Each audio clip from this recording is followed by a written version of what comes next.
dare to dream big. At Sun, we make it reality.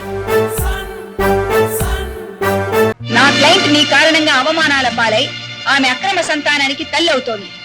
దానికి నీ సంజాయిషి వారం రోజుల్లోగా రాకపోతే ఆమె తీసుకునే క్రిమినల్ చర్యలకు నువ్వు బాధ్యుడు కాగలవని ఆమె తరఫు లాయర్గా తెలియజేస్తున్నాను. శకుంతల ఎంఏబి. ఏమిటి భారతి, ఏమైంది? ఇంత వర్షంలో వచ్చావేంటి? పదా లోపలికి. ఇది తలదొడుచుకో. ఈ దెబ్బలేమిటి భారతి? అసలు ఏం జరిగింది? నేను నెల తప్పానన్న విషయం మా నాన్నగారికి తెలిసి చావుగొట్టి ఇల్లు కదలకుండా చేశారు.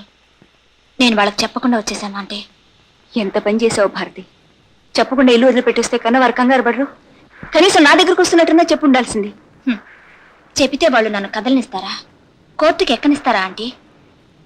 నిజమే, కానీ కూతురుకు పెళ్లి కాదేమోనన్న బాధ, సంఘంలో చెడ్డ పేరు వస్తుందేమోనన్న భయం సగటు తల్లిదండ్రులకు ఉండటం సహజం. అందుకే ఆంటీ ఈ కేసు తేలే వరకు నేను ఇక్కడే ఉండిపోవాలని వచ్చాను. అలాగే, ఇక ఆలస్యం చేయటం అనవసరం. రేపే సురేష్ నోటీస్ పంపిస్తాను. చీర మార్చుకుందని రా. కూర్చో, చీర తెస్తాను. ఈ పాప ఎవరంటీ?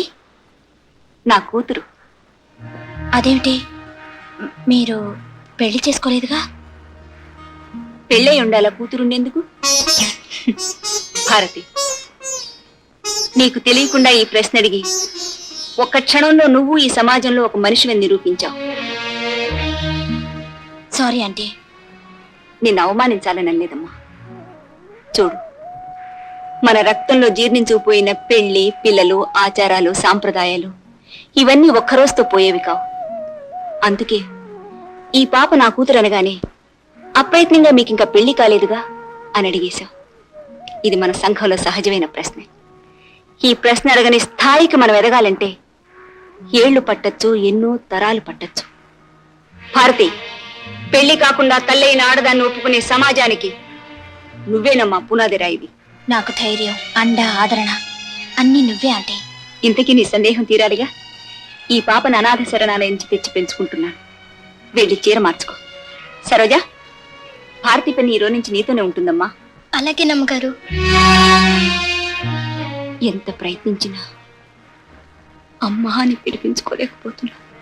నా క్లయింట్ నీ కారణంగా అవమానాల పాలై ఆమె అక్రమ సంతానానికి తల్లి అవుతోంది. దానికి నీ సంజాయిషి వారం రోజుల్లోగా రాకపోతే ఆమె తీసుకునే క్రిమినల్ చర్యలకు నువ్వు బాధ్యుడు కాగలవని ఆమె తరఫు లాయర్గా తెలియజేస్తున్నాను. శకుంతల ఎంఏబి. ఒరే రాస్కల్, చూడరా నువ్వు చేసిన పని. ఒళ్ళు తెలియకుండా నువ్వు వేసిన వ్యధవేషాల ఫలితంగా ఈ ఇంటి బరువు కోర్టుకేకపోతోందిరా. గుట్టుగా, గౌరవంగా, ఎవరు ఏనాడు వేలెత్తి చూపని విధంగా బతికిన మేము నీ కారణంగా నలుగురు నెలల్లోనూ పడబోతున్నావురా. అది కాదండి, ఇంత రభస జరుగుతుందని వాడికి మాత్రం. షడప్, కీడించి వేలించాలని తెలియదు ఈ గాడిదికి. ఎరా మాట్లాడమే.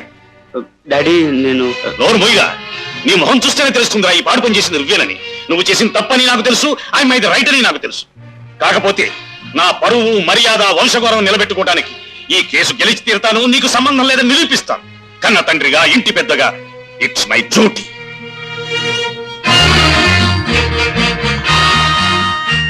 శకుంతల, నన్ను దెబ్బతీయడానికి ఈ కేసు టేకప్ చేశావు కదా.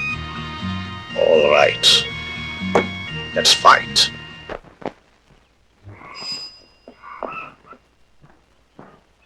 ఏమయ్యా విశ్వనాథం, నిన్నే.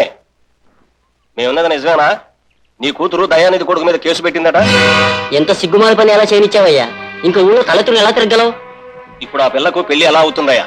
ఏదో గుట్టు చప్పుడు కాకుండా ఎవరినో ఒకరిని చూసి ముడి పెట్టేస్తే ఈ గొడవంతా ఉండేది కాదుగా. మళ్ళీ పని చేసావయ్యా. ఏమిటండి మీరనేది? భారతి కేసు పెట్టిందా? అవునే, లాయర్ శకుంతల ప్రోత్సాహంతో సురేష్ మీద కేసు పెట్టింది. ప్రస్తుతం ఆ లాయర్ ఇంట్లోనే ఉంటుందట.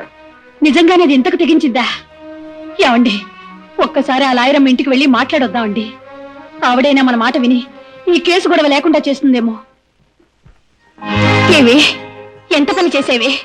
మేమేం తప్పు చేసేవని మమ్మల్ని ఇలా ఏడిపిస్తున్నావు? ఇల్లు వదిలిపెట్టి వచ్చేసి కోర్టుకెక్కి మమ్మల్ని ఎందుకు ఇలా అప్రతిష్ట పాలు చేస్తున్నావు? సావిత్రమ్మ గారు, మీరు అనవసరంగా ఆవేదన పడకండి.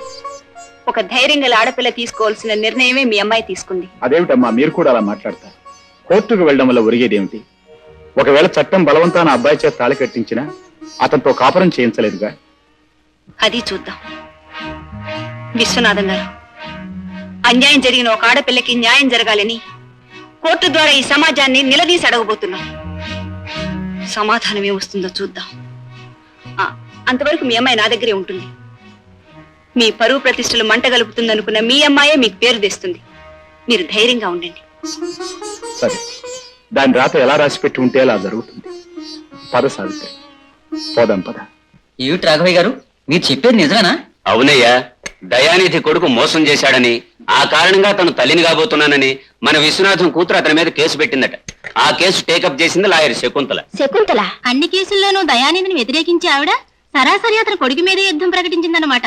కొడుకు తరపున దయానిధే వాదించబోతున్నాడట. అయితే ఇది చాలా పెద్ద సెన్సేషనల్ కేసే. శకుంతల ఏ పాయింట్ మీద ఎంతవరకు నిలబడగలుగుతుందో చూడాలి మరి. ఆవిడ ఎన్ని పాయింట్లు తెచ్చినా మన దయానిధి తన కంచు కంఠంతో కోర్టుని హడలగొట్టి ఈ కేసు గెలిచి తీరతాడో.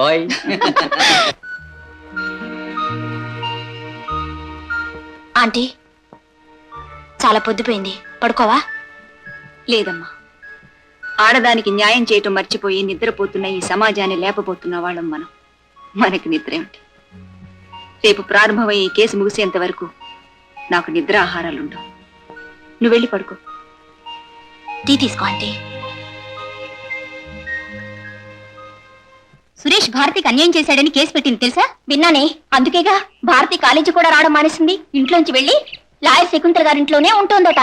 ఏమైనా భారతి ధైర్యంగా కోర్టుకెక్కటం గొప్ప విషయమే. జయాపజయాలు ఎలా ఉన్నా మన కాలేజీ ఆడపిల్లలందరూ భారతిని బలపరచాలి. మన ఊళ్ళో సంచలనం రేకెత్తించాలి. మిస్ భారత్ కేసు పెట్టడం మీద మీ అభిప్రాయం ఏమిటి బాబు? న్యాయం అన్యాయం జడ్జిమెంట్ ఎలా ఉన్నా ముందు సురేష్ నవ్వుల పాలయ్యాడు కనుక మా బాపత కుర్రాళ్ళ అమ్మాయి దొరికింది కదా అని సంబరపడిపోకుండా కాస్త నిదానంగా ఆలోచించి అప్పుడు ప్రొసీడ్ అవటం ఉత్తమం. సరసం టైంలో ఈ కేసు గుర్తుకొస్తే మిగిలేదేముంది, నీరసమే. ఆ పిల్ల బరి తెగించేసింది. అదే నా కూతురు అయితేనా దాన్ని చంపి నేను జైలుకి వెళ్ళి ఉండేవాడిని. చిచ్చి, అది ఒక ఆడపిల్ల. కడుపు వచ్చింది కనుక ఖచ్చితంగా ఆడపిల్లే. ఓ పావయ్య మా చెప్పొచ్చావు కానీ నన్ను అడిగితే కడుపు తెచ్చుకున్న దానికి జైలు వెయ్యాలి, చేసిన వాడికి గురెయ్యాలి. మనీ రెడీయా? నమస్కారం నారాయణ గారు. నా పేరు సత్యం, వెలుగు పత్రిక విలేకరు.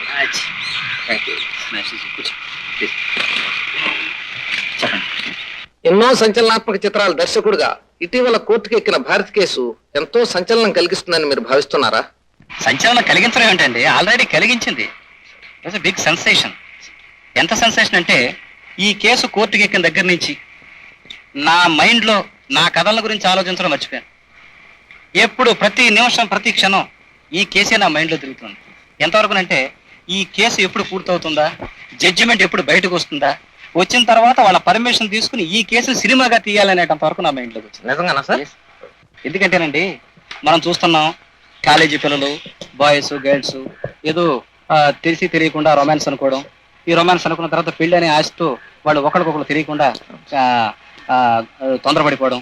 ఈ తొందరపడ్డ తర్వాత ఈ పిల్ల ఏమో కుర్రాడి దగ్గరికి రావడం, వచ్చిన తర్వాత నాకు సంబంధం లేదు, మా పెద్దాడు పెళ్లి ఒప్పుకోవట్లేదని చెప్పడం, చెప్పిన తర్వాత ఆ అమ్మాయి జీవితం నాశనం అయిపోతుంది.